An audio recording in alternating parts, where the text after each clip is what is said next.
강남 3구 주택가격, 아파트 가격 상승률이랑 도봉, 중랑, 강북구의 상승률 자체가 지난 10년을 봤을 때 너무 차이가 많이 난다. 그리고 이 정도 양극화가 아니라 고가랑 저가 아파트 매매가 차이 보시면은 충격인데, 이제 21년에 이때 자산시장 정점일 때도 상위 20% 평균가, 하위 20% 평균가가 4.14배였는데 보시면은 24년 기준 하위 20% 가격도 내렸어요. 그래서 5.4억에서 4억 8,800으로 내려왔고요. 상위 20% 평균 가격은 22억에서 25억으로 벌어졌고 이제 5.2배로 더 늘어났습니다.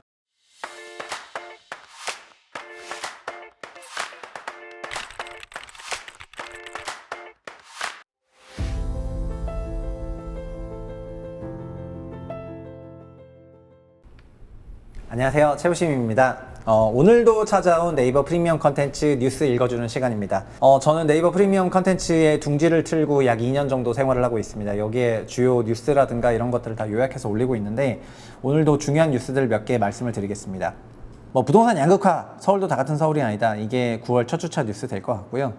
보시면은 일단 7월 주택거래 통계가 발표됐는데 사실은 거래량이 서울만 증가를 했습니다. 그러니까 장기평균 대비해가지고 서울 거래량이 증가를 했고, 지방 지역은 일제히 감소하는 모습이 보였습니다. 이게 이런 건데요. 서울 아파트 거래량이 5년 7월 누계, 1월부터 7월까지 누계로 보시면은 11.8% 늘었고, 모든 지역에서 마이너스, 특히 전국도 어마어마한 마이너스이거든요. 이제 아파트랑 비아파트 다 합쳤을 때, 특히 아파트는 그래도 13% 마이너스인데 비아파트는 44% 마이너스니까 지금 비아파트 거래 시장 완전히 거의 붕괴됐다고 보시면 되겠습니다. 비아파트 안 팔립니다. 지금 사실 아파트도 서울 아파트는 팔렸고 비서울 아파트는 진짜 안 팔린다, 그렇게 생각하시면 좋을 것 같아요. 그리고 서울시의 월별 거래량은 보시면은 불장되면서 이제 거래량이 뚫었는데 7월 거래량은 지금 8,000건이 넘어갔으니까 이제 8월 거래량이 찍히기 시작을 하겠죠. 8월 거래량 근데 8,500에서 내려와서 한 5,000에서 6,000건으로 저는 내려올 거라고 생각을 하고요. 그 다음에 거래량은 연말로 갈수록 더더욱 내려올 거라고 생각을 하고 있습니다. 그러니까 장기적으로 이게 몇 달, 2년치밖에 안 보여주고 있어서 이때 대비해서는 되게 올라왔지만 과거에는 늘 이 정도 나왔거든요. 그러니까 늘 이 정도 나오다가 23년에 너무나 큰 폭의 거래량 위축이 있었고, 그리고 작년 2, 3분기에 50년 주담대 그리고 특례보금자리론 나오면서 거래량 회복이 있었고, 작년 4분기에 특례 프로그램이 끝나니까 또 위축이 있었다가 그 다음부터 이렇게 시장이 살아나면서 올라서기 시작을 했습니다. 그리고 저는 8월을 기준으로 좀 고점이 나오고 9월부터는 상승률 이제 둔화가 있을 거로 보고 있어가지고, 그래서 거래량이 좀 내려올 거로 생각을 하고 있습니다. 근데 서울도 같은 서울이 아니에요. 보시면은 서울도 강남, 송파, 그 다음에 서초, 강동, 성동, 특히 강남, 송파, 서초, 강남 3구 주택가격, 아파트 가격 상승률이랑 도봉, 중랑, 강북구의 상승률 자체가 지난 10년을 봤을 때 너무 차이가 많이 난다, 이제 이런 얘기고요. 완전 양극화되어 있습니다. 그리고 이 정도 양극화가 아니라 고가랑 저가 아파트 매매가 차이 보시면은 충격인데, 이제 21년에도 이때 자산시장 정점이었잖아요. 이때 자산시장 정점일 때도 고가 아파트랑 저가 아파트, 그러니까 상위 20% 평균가, 하위 20% 평균가가 4.14배였는데 보시면은 24년 기준 하위 20% 가격도 내렸어요. 그래서 5.4억에서 4억 8,800으로 내려왔고요.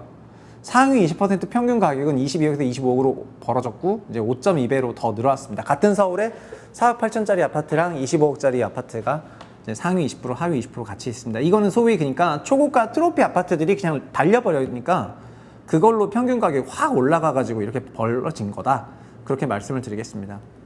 아파트 값의 5분위 배율도 그래서 이게 보시면은 서울 5분위 배율도 4배에서 5.16배, 5.27배 이렇게 전국도 이렇게 되어 있거든요. 그러니까 5분위 배율 자체가 지금 아까 보셨던 것처럼 그 5배를 넘어서고 있고, 전국적으로는 전국에 너무 싼 아파트들이 있어가지고 전국에는 여전히 1억 원 이하 아파트들도 있고 이런 동네가 여전히 있다 보니까, 그래서 이제 10배 이상 나오지만 서울이 이렇게 차이가 많이 난다는 거는 되게 의미 있는 뉴스가 되겠습니다. 그러니까 지금 하여튼 서울 부동산 시장만 호황이죠. 불장이다, 그렇게 생각하시면 좋겠습니다. 그리고 다른 뉴스는 뭐가 있냐면요, 7월달 여러 거래 데이터가 나왔고, 그거는 데이터 좀 보시면 될 것 같고, 미분양이 소폭 줄어들었습니다. 74,000에서 72,000으로 소폭 줄어들었고요.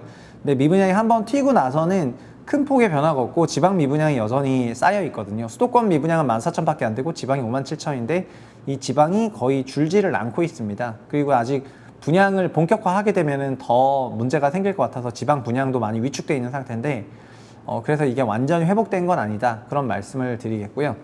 그리고 2030들은 어떻게 매수하냐, 이게 국토교통위 소속으로 이현희 더민당 의원이 한국부동산원으로부터 제출을 조금 받았는데요.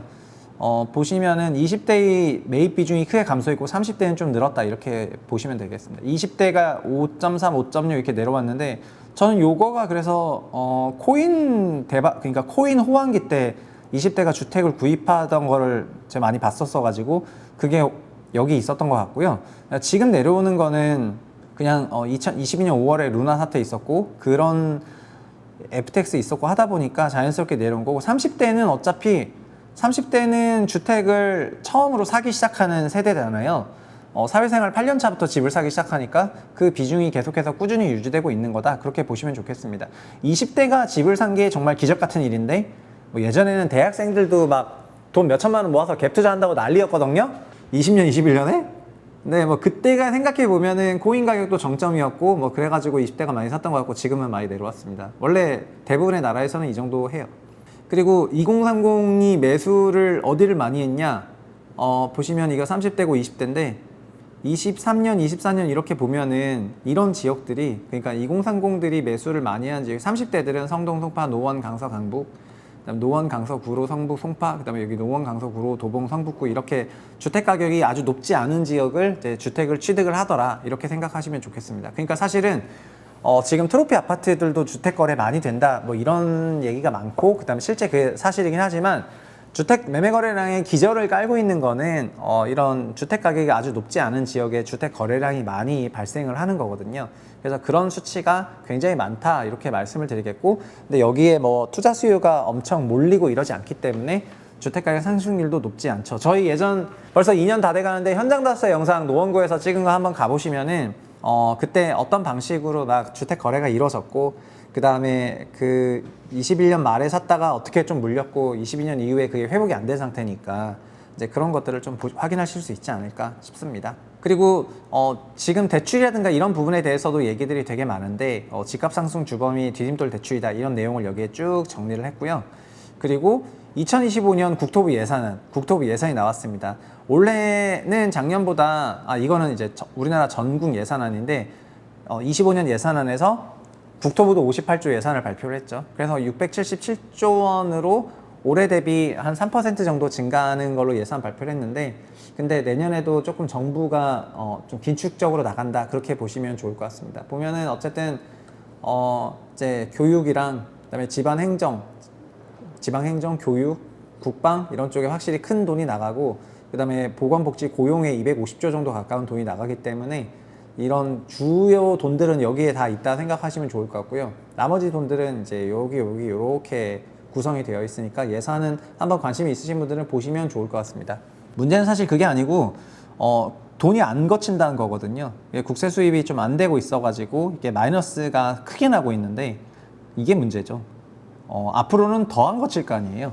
그러니까는 이제 여러분이 생각하실 때 한국의 그 특정 국가의 환율이라는 거는 그 나라의 국세 수입의 미래 현금 흐름을 현가화한 거거든요. 근데 우리나라처럼 약간 피크아웃이라든가 초저 출산이 너무 빠르게 생기는 나라 같은 경우에는 그 환이 약세로 가는 압력이 좀 높게 돼 있어요. 물론 단기적으로야 뭐 산업적인 부분이라든가 경기를 따라 가지고 환의 등락이 있고, 외국에 있는 그 외화 달러 가치를 따라서도 왔다 갔다 하겠지만, 장기적으로는 결국은 그 나라의 현금 흐름을 기반으로 가치가 평가가 매겨지는데, 그런 부분에서 우리는 계속해서 환 상승 압력이 조금 있는 상황이죠. 요즘처럼 달러가 갑자기 약해져가지고 환율이 우리나라가 훅 내려가서 갑자기 원 강세로 가는 그런 분위기가, 저는 이럴 때 열심히 달러를 바꿔놓는 게 좋다, 이런 생각이 조금 들거든요. 그래서 개인적으로는 지금이 약간의 박앤세일 같은 때라고 생각해서 달러를 좀 사놓자, 이런 생각을 가지고 있습니다. 나머지 뉴스들은 한번 쭉 보시면 좋을 것 같고요. 제가 지금 네이버 프리미엄 컨텐츠에 한 달 결제하시면은 50% 할인 쿠폰을 자동으로 집어넣는 그런 이벤트를 하고 있습니다. 뭐 추석 맞이 겸 그런 이벤트를 하고 있는데, 제가 좀 통 크게 1000명까지 해놨거든요. 1000명이 다 올 일은 없지만 이렇게 올리면 한 2명, 3명 와. 2명, 3명 오는데 이제 1000명까지 통 크게 좀 해놨고요. 그렇게 해서 결제를 하시면은 50% 자동 할인 쿠폰이 들어가기 때문에 네프콘 한번 관심 가지고 사랑해 주셨으면 좋겠습니다. 오늘 저는 여기까지 할게요. 감사합니다.